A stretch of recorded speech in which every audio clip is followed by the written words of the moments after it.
Welcome back to 7. So, this man don't need no introduction, and just see intro, man. Come on. The beef is here, and we know to look forward to the beef. So, take it away, Jules. Wow. Yeah, catch. Exactly. Usually, when the kinder, gentler Kevin Mendes is here, I am greeted with, how are you doing? I know, just gonna A like question for which I I have didn't no even reach answer. there. I didn't even reach there. No, I love his principle. As you see me, Give me? give me. There with it. He's in Miami. No, Jules, we're gonna ask. How are you doing? We really like your shirt. You must have did good because you did dress up today. No post. As you said, obviously I've run out of laundry. I just like. You never watched this weekend because lots of rain, you see. Lot of rain, exactly. That's it. But speaking of lots of rain, this rain here start from Friday, Jules. The reign of pain in the UDP, and that's reign with the R-E-I-G-N. Shine's reign of pain. They wanted, the opponents of Shine wanted to end, so they're triggering a recall. It's just, it's profound political dysfunction. That's what you're seeing in the UDP, profound. So, the petition has 201 signatures. Immediately, before the petition is submitted, they have 30 rescissions, 30 people rescinding, 30 people recalling their signature on the recall. There's a recall on the recall, right? And now that number is supposedly up to 50, and there's a big argument over whether you can recall. Let me explain from the outset. The delegates pool of the UDP, about 516 people, is corrupt. The pool is corrupt. Why are they corrupt? Because they had a Saldiva convention, a convention to elect Saldiva in January of 2020. So money made a roll. Hundreds of thousands of dollars were spent, hundreds in a day. And remember, the delegate pool is only 516 people. Right. So you have all this money, all this energy focused on 516. And the whole plan was from the party hierarchy, we're going, chingar faba, sorry for the word. We will impede and alter the course of Faber's I love the trajectory. change of words. So we will block Patrick Faber. So money to rule Saldiva team, and they whip Faber. And then, of course, Saldiva was vaporized in 70 hours. So then you have to have another convention in July of that same year, and the whole thing is, we stop Saldiva. So now another money gets spent. So now these there are only 516 people. The delegate pool is too small for a national party. The PUP reformed their system of appointing delegates, and their pool is much larger. The larger the pool, the harder to corrupt. It's quite easy to corrupt 516 people. Exactly. That's not proper representation. It's not. It's 16 per constituency. That's ridiculous. Some of these constituencies have 9,000 voters. Yeah, It's ridiculous. The UDP urgently needs reform there, but nobody talks about that because they love the pool that they can corrupt. Nothing politicians love more than institutionalized corruption. That's what they love.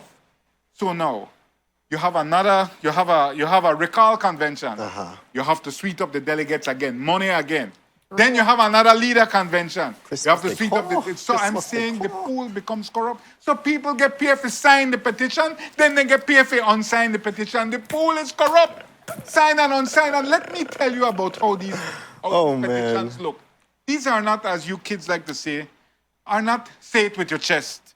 These are not petitions saying, I, Jules Vasquez, hereby want recall Shine Barrow. No. These are Signature. You have the declaration on one page, and then on the other page you have 16 signatures, but so the signature is not affixed onto the page where the declaration is made. So it is... Well, school, Jules. Well, school. That's why I have to put page 1 of 1, page 2. Exactly. So it's like I just sign an attendance sheet, right? Yes. Like I come to work. Hey, you say I got Brandon's signature here. The man support recalling Jules Vasquez as news director. See it here? Everybody support it. Everybody come to work and sign the attendance sheet. And watching it, that was what they were saying in that some of the people don't even read nothing. They just sign their name, and I'm like, show me the bag. I want to see where they're in the bag. Because, and I'm sure this happened last time as well. Because this is the nature of how the delegates pool has been corrupted. Yeah. Remember last time, 290 people signed, right? 290 people signed. They did not get that many votes at the convention because a lot of at the recall convention. Because a lot of people said they get tricked, they get about 250, which was strong. But a lot of people said they get tricked or they get our money in between. The usual, the pool is corrupt. Not every member is corrupt, I know that. But I am saying that the pool has been manipulated. They peeping in the pool. There has been Right. bamboozled, Tainted. hoodwinked, and led astray Yeah. so many times that it's like it's just haul and pull, and it's really just sad. So I'm saying, Tracy put out this post yesterday saying, well, the Constitution doesn't allow you to recall. Dude, you can recall anything, right? Anything done. People recall confessions in court all the time. Good made confessions, they say, and beat it out of me. I am saying that anything which is not done under manifestly good circumstances, that is, you're going to come up and you're on a JP, they did the countersign. So these things are eminent. It's just a mess. But I'm saying that I believe, on the bottom line, even if these 201 signatures are accepted and they go to a recall convention, I don't believe it will succeed because last time they had 290 signatures. They had the carcass for change. And they almost lose when eventually they had a leaders' convention. It's very hard to hold delegates together. And why is that? Because of money, politics that has corrupted the inner workings of the UDP. So all this talk about 50 recall, signature, it's all just jokes. It's just money. Jules, before we go into the next segment here, or the next topic, there was somebody who was commenting, or there were multiple people commenting on Alberto August's,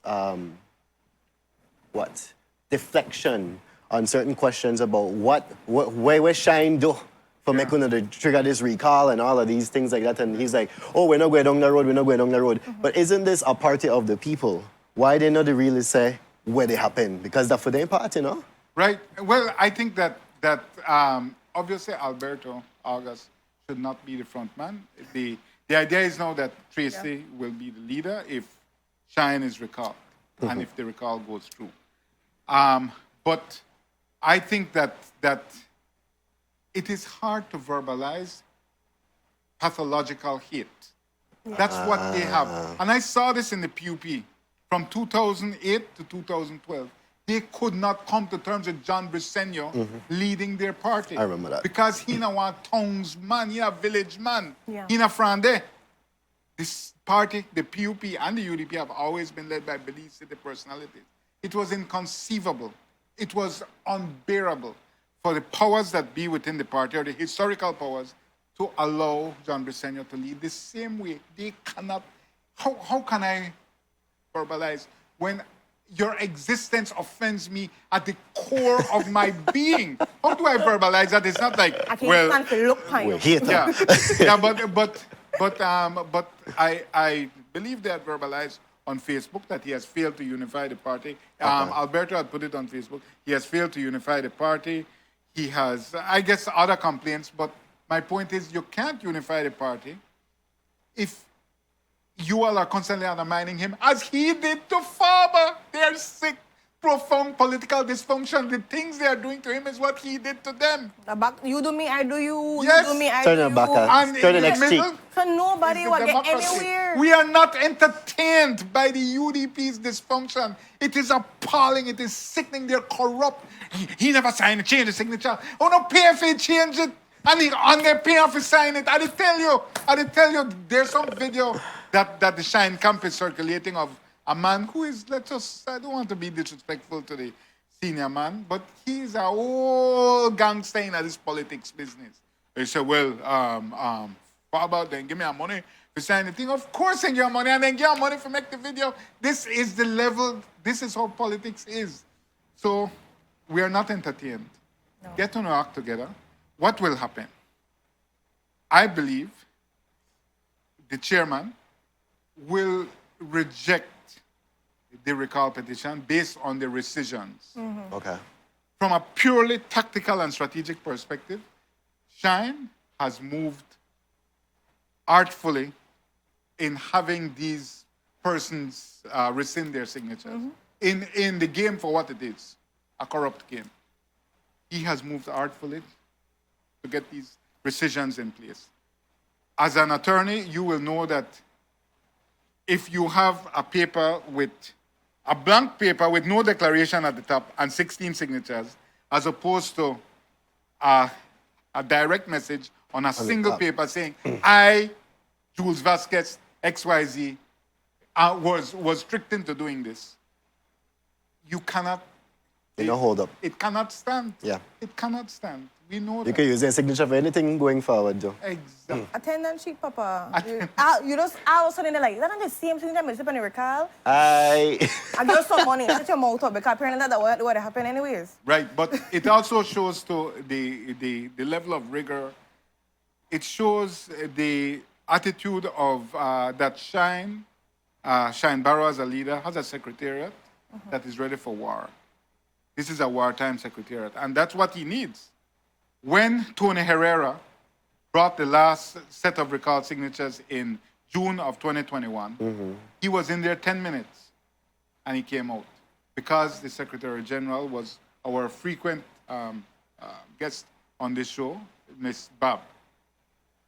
However, the Secretary General is now Julia Timbrell, who is a veteran of many political wars. Yeah. When Alberto then gone in there, they took 1 hour and 40 minutes almost because of the rigor with which she I imagine, she attacked it. Some women to try listen to the window. But I'm saying that, she is a high priestess of the UDP model of arguing first thing in the morning.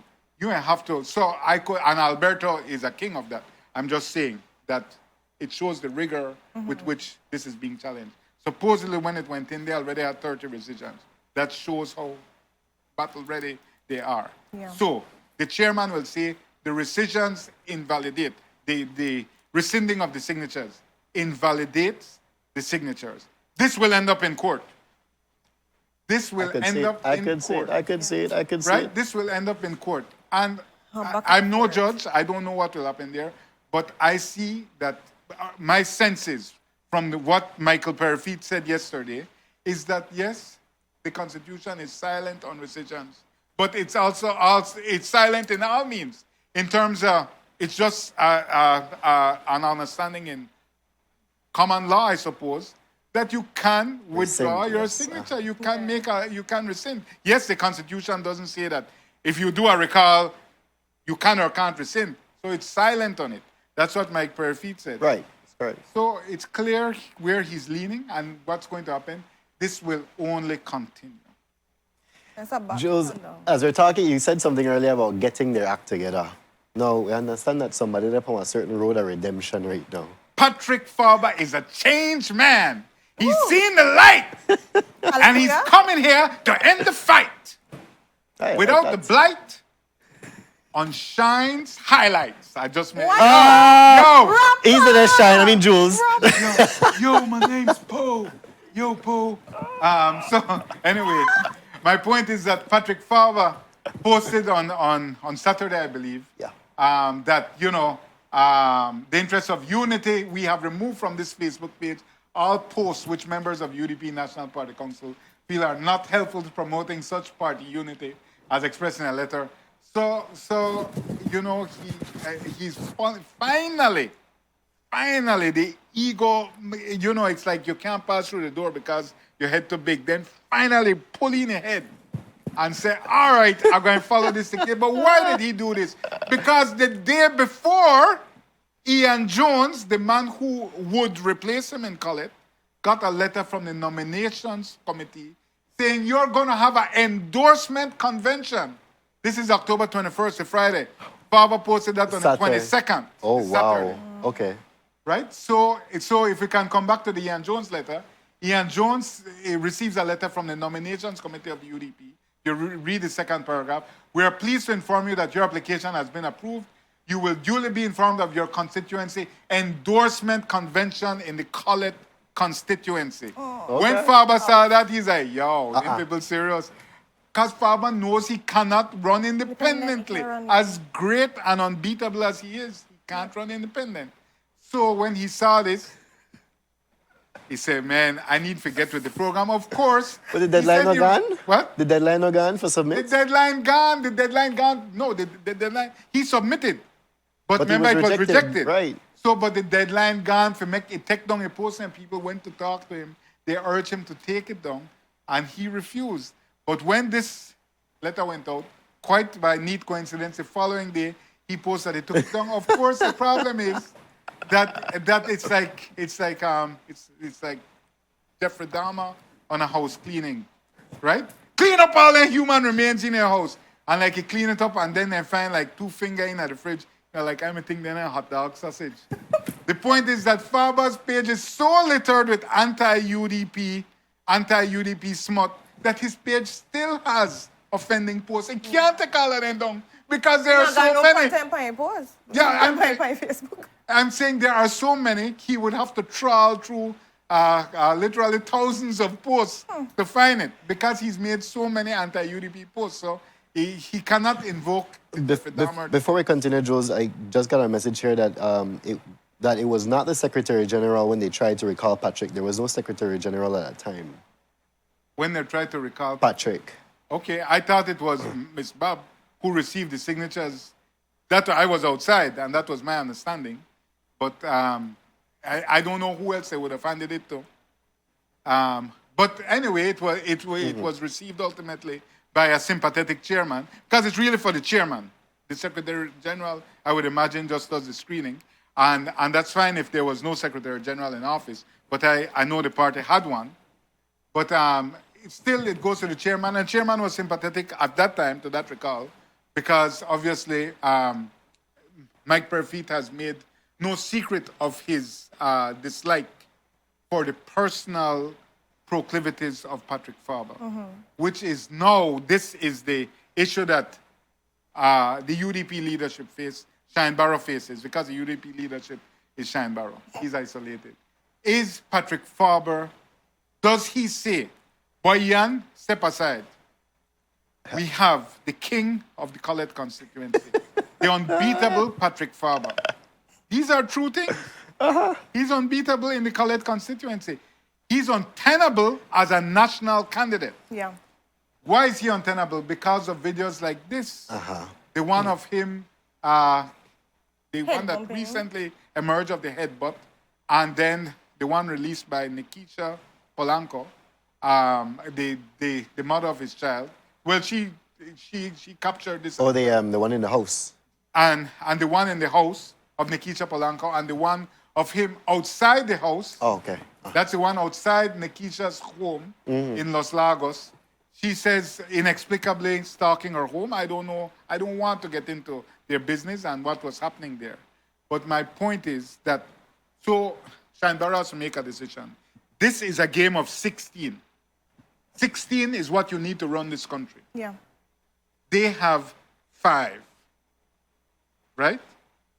Do they have 5 or 6? Hold on. 5. 5. So Five. there's so few. But they barely. So it's few of barely. them show up together. 5. They have 5. They're 5. I'm saying that you cannot afford to give up one. That's basic political thinking.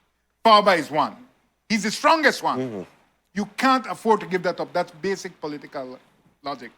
But Shine has to look at the other side. No matter what happens, if great God comes from the sky and tells Mr. Faber and Mr. Shine to reconcile, they can never peacefully coexist, in my opinion. No, this is politics. It's not church and it's not a social club. There are people in government who have profound disagreements. Yeah. That happens, right? But, and we see the picture of the OG Patrick as a teenager at the time, even then interested in national leadership. And we see him working as a Colette campaigner, as a boy. I'm just saying this is how deep his history runs in the UDP, and that's why he said that he took down the post. But the point I'm making to you is that Shine has to make a decision now on will he stick with Ian Jones and reject the candidacy of Faber, because Faber is saying that I take down the post name. I do want to say. I do want to say, which he didn't, but He said he took down some of them. Yeah, They yeah. can take down the top 10. Yeah, switch it from the world icon, the public icon to just friends. Yeah, just friends, exactly. Wow. Oh, yeah. But my point is that so what decision will the UDP make? Will they stick with Ian Jones or will they tell Ian Jones, stand down? The owner has come back to claim the constituency. Yeah. And that really is a difficult decision because if Ian Jones is there, PUP can put a super candidate in there and take back a constituency, which they are eminently capable of, right? The PUP has a lot of political flex and muscle. So, what will Shine do with Patrick Faber? What will the UDP decide on Patrick Faber? Yes, ostensibly the decision is with the nominations Committee. but they have already told Ian Jones, endorsement convention for you. So this is really what's interesting going ahead for the UDP. Will they close the door on Patrick Faber? Well, you know what? Something that they close the door, that they cancel to Jules. Playing Batty season. Playing Batty season. No. catch Don't flight. believe the hype. When I see, we heard this from Eamon Courtney that a sort of cautionary notice has been issued that, like, no really need to go to Olympics because since COVID done, these ministers have been traveling. Then it jet set. Yeah, who they have on what? Then they have a fair. We could go to a fair. Then need we to have fair. We're going to sit front row. Fair. Let's go to a fair. A fair. Then Ghana a fair to Havana. Anyway, make a left a man known because he like Quebec. But my point is that great. So the Prime Minister is putting a caution on travel. We need an explication. What is the policy? The Cabinet Secretary told me there's a travel ban. A travel ban means you can only travel if the inviting party pays all your expenses. Those expenses I do not believe includes per diem and travel allowance, which we know adds up to thousands of dollars. That's fine. But I'm saying that means pay your accommodations and your flight. Yeah. Then the government pays your per diem, etc. So it still costs. But is there an active travel ban? We need clarity. How do you get clarity? People give interviews, people give press conferences. Second, tell me how much money is being spent on travel right now. Somebody knows? Smart Stream? No, I'm saying Smart Stream. You could enter per diem, plane ticket, whatever. You can enter this, but only you got a Smart Stream. Because for you, that your money, sorry, forgot. Your business. But my point is, don't just give us these glib pronouncements. Give us a detailed understanding of what. So certainly, officials have to travel. But they don't have to travel first class, man. I sit in a first class. I see public servants in a business class. Yo! I have to see them because I'm at the back. I sit near the So you have to pass there. lavatory. Near the lavatory. Those are the cheap seats. But my point is, like, we need details. This is not your personal business. This is a public business. Who has traveled? Why did they travel? And what was the public value received for it? Right? I'm not saying that travel has to stop, but we need justification for travel. It can't be just a profile. Yeah. It can't be just, and it costs taxpayers. I understand. Right. Even if they pay the flight and the accommodations, the taxpayers are still paying your per diem. So you're still answerable. So that's my concern on it. And then finally, this whole new thing with ICJ and the Sapodillas range. Man, you know what they say, lawyers love litigation. LLL. Yeah. But I can see it as I'm not schooled in any kind of law, much less the law of the sea or international law. But it's a concern for Belizeans that our precious Sapodilla Key range, hunting key, is our southern maritime border entry point, and it's a place the Guatemalans love. You go there, you will meet Guatemalan yachts, which come out of the Rio Dulce, and they go and they vacation there. They love it. It's in the Bay of Honduras, and they claim it historically as well. The UDP's thing is that That is not an active claim that they are saying, well, we want We back need our further islands. now. Uh-huh. But the government is saying it is written on their law books. And when this matter goes to the ICJ, when the Belize-Guatemala territorial dispute, and they're trying to settle because it is widely held that some adjustment may have to be made on our maritime areas, that it's just a practical necessity to do this housekeeping, and our territory is not a trivial housekeeping matter, but you have to clear up who owns what before you go definitely. there. But whenever you say litigate, people rightfully fear that only we have to lose because we got it. Yeah. They don't have it. What's the purpose in litigation when only we can lose? They have everything to gain, and we have this precious island range to lose. So there is naturally anxiety, and the UDP's position is you need to take it to the people. I can see the practical purpose in that, I can see that, yes. right? Because the people need to decide on it. However, because you could lose the islands. Yeah. Yeah. However, it's a complicated matter because to have a referendum takes a lot of time, takes a year for Money. public education, and it takes finances as well. However, my point is that I believe the government is right that it has to go as a practical necessity to solve the bigger problem. However, they need to embark on an urgent advertising campaign, urgent public information campaign. The Minister of Foreign Affairs complained in the House that the press had already gained knowledge of this thing through the UDP. That was his complaint in the House. I don't know how the press gained knowledge of it. But my point is that, man, there has to be transparency. Yeah. I'm saying that I think it was approached the wrong way to announce it, to have a senator who is not elected announce it in the Senate. I think the Prime Minister should have announced it at a press conference, Yep. right? Facts. But I'm saying that I have a problem with how it's being approached from a public information perspective from the jump. It's not being approached, I believe, with optimal transparency. So I support the government's position to take it to the ICJ, and I see the practical necessity in doing it quickly because it's going to delay the ICJ case anyway. But man, come to the people, educate the people, have an aggressive education and information campaign to at least to get a sense. We don't have a good system of polling. We don't have any system of political polling or polling public opinion in this country. So you need to go to the people to hear what they feel about this. Yeah. Right? What do they feel about it? So I think that is urgent. So I'm hoping for a press conference later today. You keep dreaming, baby.